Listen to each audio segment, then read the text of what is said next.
Bonjour et bienvenue dans les vidéos qui vous parlent du loup et des races de chiens par Educadog en Vendée. Nous allons vous parler de la collaboration de l'homme et du loup. Si l'Homo sapiens et le loup sont tombés aussi facilement d'accord, c'est qu'ils possédaient tous les deux le même type d'organisation sociale et en gros les mêmes structures mentales. Le loup vivait en couple et tout le clan coopérait à la chasse, sous la direction d'un chef. Les tâches et les fonctions étaient clairement distribuées, un loup suivait la piste laissée par la proie, un autre lui barrait la route et le plus audacieux lui sautait à la gorge. Si la proie se retrouvait en groupe, il ne manquait pas de l'isoler afin de pouvoir capturer leur proie. Le chef avait seul le droit de se nourrir le premier et sa faim assouvie, il concédait aux autres membres du groupe les restes du festin, ce qui est toujours le cas chez le loup. À la chasse, les hommes se comportaient vraisemblablement de la même manière, occupant leur journée à la recherche de la nourriture, tandis que les femmes pratiquaient la cueillette des fruits sauvages tout en surveillant les proies éventuelles. Il est probable que l'homme, sédentarisé, ait lancé des os et des restes de repas à quelques animaux qui s'approchaient un peu plus près de sa cabane. Peu à peu, le loup comprit que l'homme disposait d'un armement supérieur pour attaquer son gibier.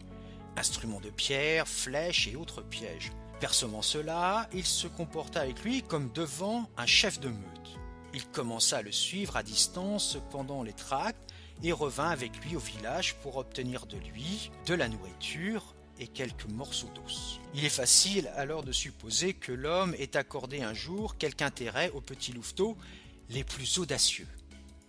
Après quelques générations, l'homme a réussi à obtenir des sujets capables d'intervenir au cours de la chasse, non plus comme observateur, mais en tant que participant dans la traque. Pour parvenir à domestiquer le cheval, le renne, l'éléphant, l'homme a été obligé de les capturer et par conséquent de les vaincre, de les emprisonner et de s'imposer par la force.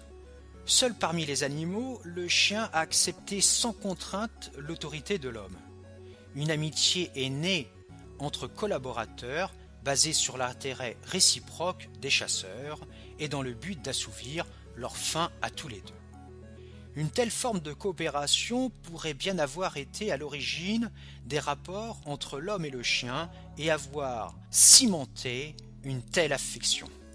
Pour avoir quelques certitudes sur le lien qui a uni l'homme et le chien, il faut attendre que celui-ci ait commencé à le peindre. Depuis les temps les plus reculés de l'histoire de la civilisation, l'homme n'a pas manqué de faire figurer le chien à ses côtés.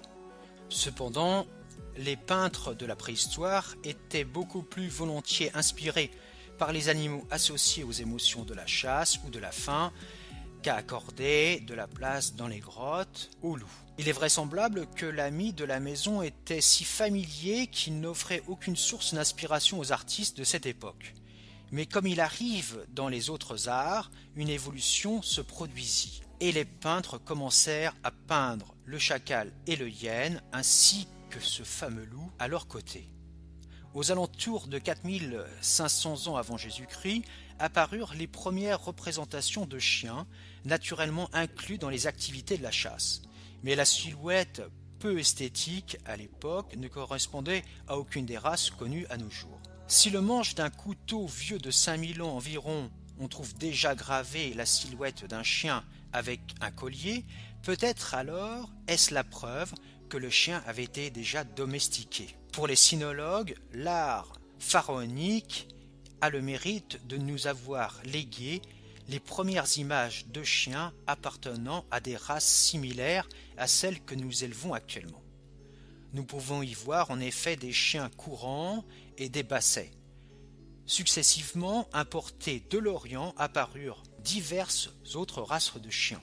Les Phéniciens qui à l'époque faisaient commerce de marchandises en tout genre de l'Europe à la Méditerranée durent jouer un rôle important dans l'apparition du chien en Égypte, à Athènes et à Rome.